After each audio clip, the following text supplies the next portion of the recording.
दोस्तों, आज मैं आपको जो कहानी सुनाने जा रही हूँ, ये कहानी है जादुई लहंगे की क्लास की। तो चलिए दोस्तों, देखते हैं आज की ये कहानी। किसी गांव में अंशिका नाम की एक लड़की रहती थी। अंशिका गरीब लड़कियों को सिलाई सिखाने का काम करती थी। अंशिका से सिर्फ सिलाई सीखकर गरीब लड़कियां अपने घर का खर्च चलाया करती थी। दूसरी तरफ अंशिका बिना किसी स्वार्थ के हमेशा गरीब लड़कियों को मुफ्त में सिलाई सिखाया करती थी। इस तरह कुछ लड़कियां अंशिका से सिलाई सीखने उसके घर जा रही थीं कि तभी अचानक रास्ते में खड़े कुछ आवारा लड़के उन लड़कियों को छेड़ने लगते हैं। ये देख वो लड़कियां घबराकर रोती हुई वापस अपने घर लौट जाती हैं। इस तरह धीरे धीरे ये रोज की बात बन जाती है। अंशिका के घर में जो भी लड़की सिलाई सीखने जाती, सभी लड़के उन लड़कियों को छेड़कर उन्हें परेशान किया करते थे। धीरे धीरे सभी लड़कियां आवारा लड़कों के डर से अंशिका के घर जाना बंद कर देती हैं। फिर एक दिन अंशिका उन लड़कियों के घर जाती है। अरे क्या हुआ? तुम लोग इतने दिनों से सिलाई सीखने क्यों नहीं आ रही हो? मैं रोज सुबह से तुम सभी का इंतजार करती हूँ। अंशिका दीदी, आपके घर के रास्ते में रोज कुछ बदमाश लड़के हमें परेशान करते हैं। वो सभी दिखने में बहुत ही खतरनाक हैं और साथ ही साथ बहुत ही बदतमीज भी हैं। हमें उसे बहुत डर लगता है, इसीलिए अब हम आपके घर सिलाई सीखने नहीं आ पाते।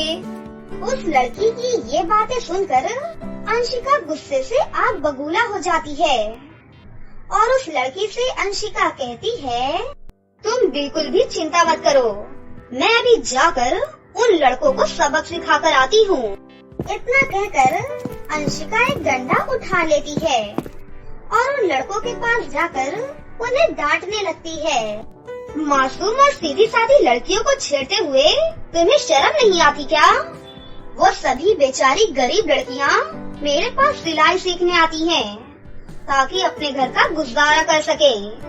अगर उनकी जगह तुम्हारी माँ और बहन होती तो क्या तुम उन्हें भी ऐसे ही छेड़ते? अंशिका की तीखी तीखी बातें सुनकर उन दोनों लड़कों को बहुत गुस्सा आता है। तभी वो लड़के कहते हैं, देख, तू बहुत ज्यादा ही बोल रही है। इतनी देरी से तेरी चपड़ चपड़ सुन के हमारे कान दुख रहे हैं। चल सीधी तरह यहाँ से निकल जा, वरना ठीक नहीं होगा तेरे साथ। मैं तुम लोगों से डरने वाली नहीं हूँ। अगर आज के बाद तुमने मेरे घर आने वाली किसी भी लड़की को परेशान किया तो मैं तुम सबको नहीं छोड़ूंगी, समझे तुम लोग? अच्छा, तो तू हमें धमकी दे रही है? ठहर जा, अभी बताता हूँ तुझे। उसके बाद वो लड़के अंशिका को पकड़कर उसे रस्सियों से बांधने लगते हैं। अरे नहीं, ये तुम लोग क्या कर रहे हो? छोड़ो मुझे! अरे कोई तो मुझे बचाओ! अंशिका जोर जोर से चिल्लाने लगती है, लेकिन उसे बचाने कोई भी नहीं आता है। उसके बाद वो सभी लड़के अंशिका के हाथ पैर बांध देते हैं और उससे कहते हैं, चलो इसे गांव की बाहर वाली नदी में फेंक कर हमेशा के लिए इसका किस्सा ही खत्म कर देते हैं। फिर सभी लड़के अंशिका को उठाकर गांव की बाहर वाली नदी के पास ले जाते हैं और फिर उसी नदी के अंदर उसे फेंककर वहां से भाग जाते हैं। अंशिका नदी के गहरे पानी में डूबने लगती है, लेकिन तभी वहां एक जादुई लहंगा प्रकट हो जाता है। नदी के अंदर उस जादुई लहंगे का एक बहुत ही बड़ा सा महल था। उसके बाद जादुई लहंगा अंशिका को बचाकर अपने महल में ले जाता है। उस जादुई लहंगे के महल को देखकर अंशिका हैरान रह जाती है। मैं एक जादुई लहंगा हूँ, तुम यहाँ बिल्कुल सही सलामत हो, लेकिन आखिर तुम इस नदी में कैसे गिरी? उसके बाद अंशिका उस जादुई लहंगे को सारी बात बता देती है।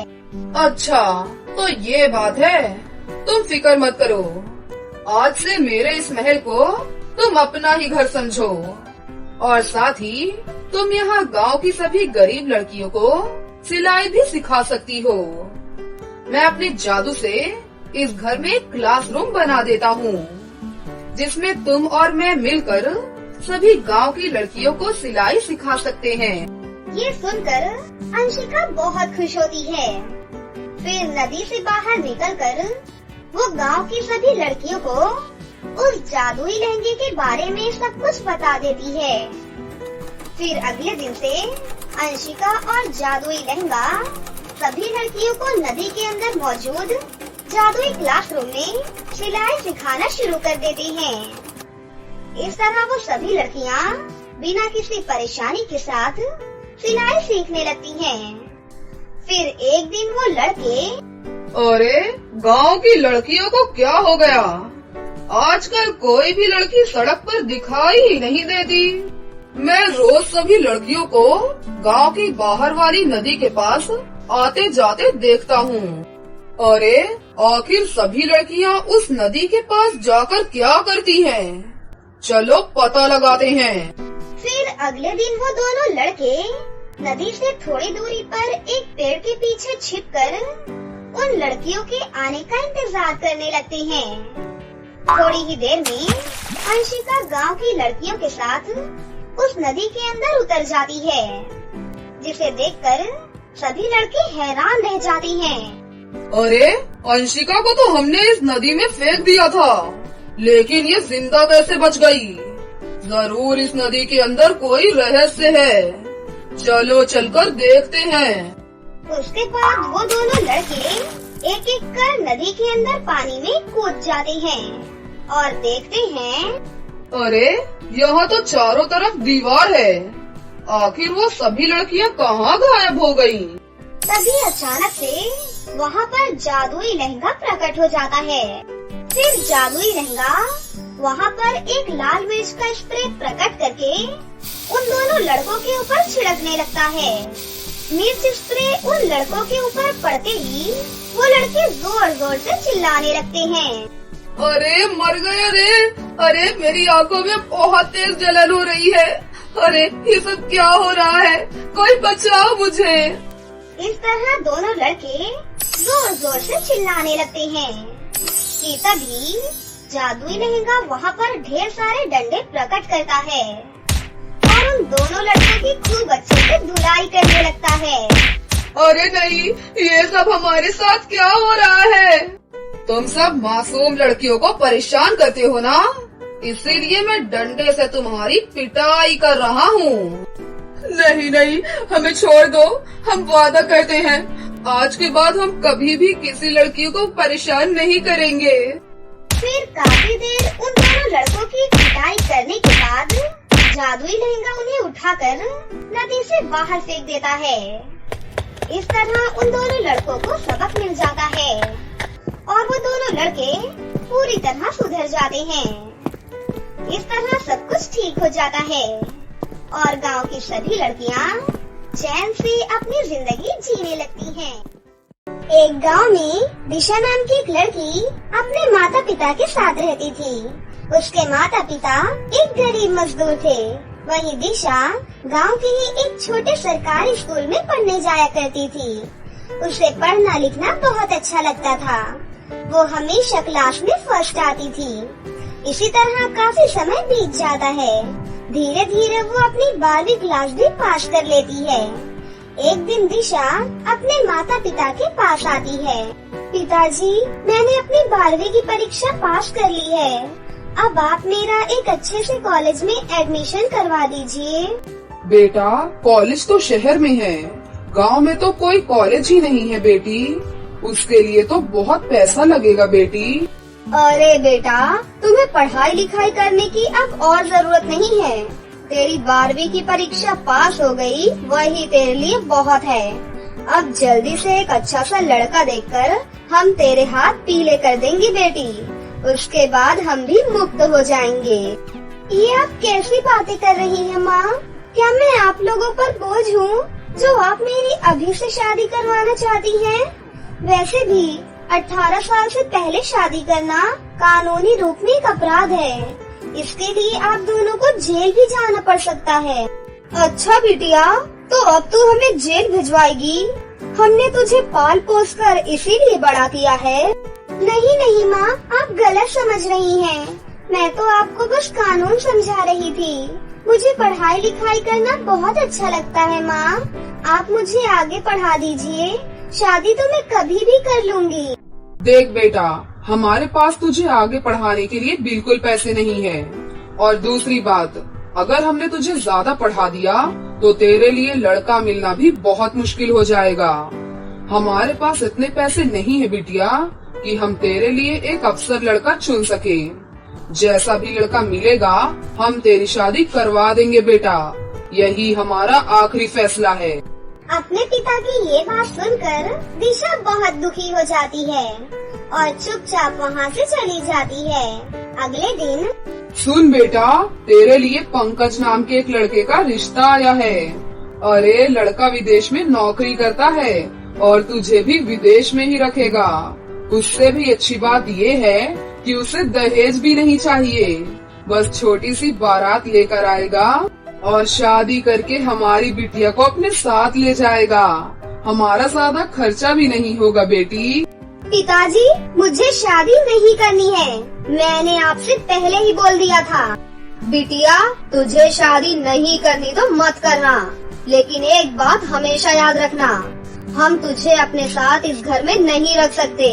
तुझे जाना है तो तू जा सकती है, उसके बाद तेरा हमसे कोई नाता नहीं है। अपनी माँ की ये बात सुनकर दिशा रोने लग जाती है। अगले दिन लड़के वाले आते हैं। दिशा उनके सामने तैयार होकर बाहर आती है। अरे लड़की तो बहुत ही खूबसूरत है और हमें पसंद भी है। अब जल्दी से शादी करके हम इसे अपने घर ले जाएंगे। लड़के की माँ की ये बात सुनकर दिशा के माता पिता बहुत खुश हो जाते हैं। अच्छा भाई साहब, अगले महीने शादी पक्की कर लेते हैं। इतना कहकर लड़के वाले वहाँ से चले जाते हैं। वाह बेटिया, कितनी खुश नसीब है तू, तेरे लिए करोड़पति घर से रिश्ता आया है। कितने अच्छे स्वभाव के हैं ये। अरे तू तो विदेश रहेगी अब। मेरी बिटिया, हम तुझे विदेश तो क्या, गांव के बाहर भी नहीं घुमा पाए। जा बिटिया, अपनी शादी की तैयारियां कर। दुखी होकर दिशा अपनी शादी की तैयारियों में लग जाती है। एक दिन वो बाजार से शॉपिंग करके घर लौट रही थी, तभी उसे पंकज एक लड़की के साथ गुलछर्रे उड़ाता हुआ दिखाई देता है। सुनो ना, मैंने सुना है अगले महीने तुम किसी गरीब लड़की से शादी कर रहे हो। अरे नहीं नहीं बेबी डॉल, मैं उससे शादी नहीं कर रहा, बस शादी का नाटक कर रहा हूँ। शादी के बाद मैं उस लड़की को सही जगह ठिकाने लगा दूंगा, जिससे हमें बहुत सारा पैसा मिलेगा। उसके बाद हम दोनों शादी करके कहीं दूर चले जाएंगे। इतना कहकर वो दोनों जोर जोर से हंसने लग जाते हैं।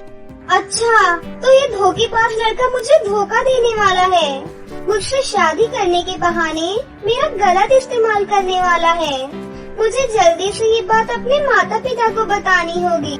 दिशा जल्दी से अपने माता पिता के पास जाती है और अपने माता पिता को पंकज की वो सारी बातें बताती है।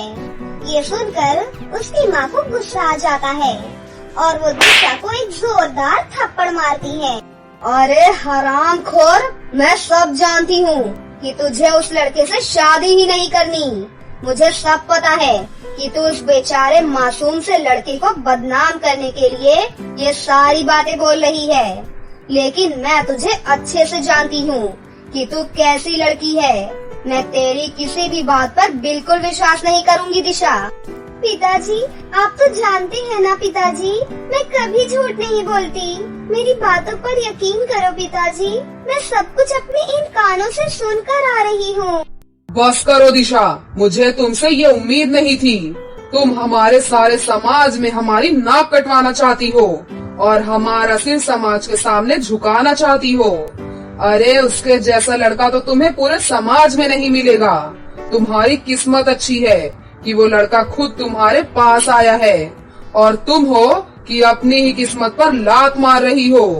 रोते रोते दिशा वहाँ से चली जाती है।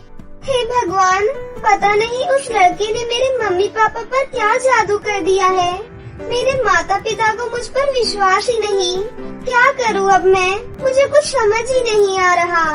धीरे धीरे काफी दिन बीत जाते हैं।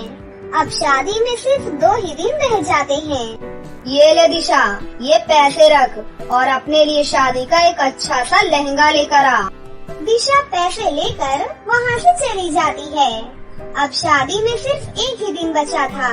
मुझे कुछ नहीं समझ आ रहा कि कैसे रोकूं मैं इस शादी को। कोई तो मेरी मदद करो, मुझे कुछ भी नहीं समझ आ रहा। हे भगवान, मेरी मदद कीजिए। दिशा दुखी होकर एक पार्क में बैठी हुई थी और जोर जोर से रो रही थी। तभी वहाँ पर गरीब लोगों की मदद करने वाली एक परी आती है और दिशा को वहाँ देख लेती है। अरे, मैं तुम्हें बहुत देर से देख रही हूँ।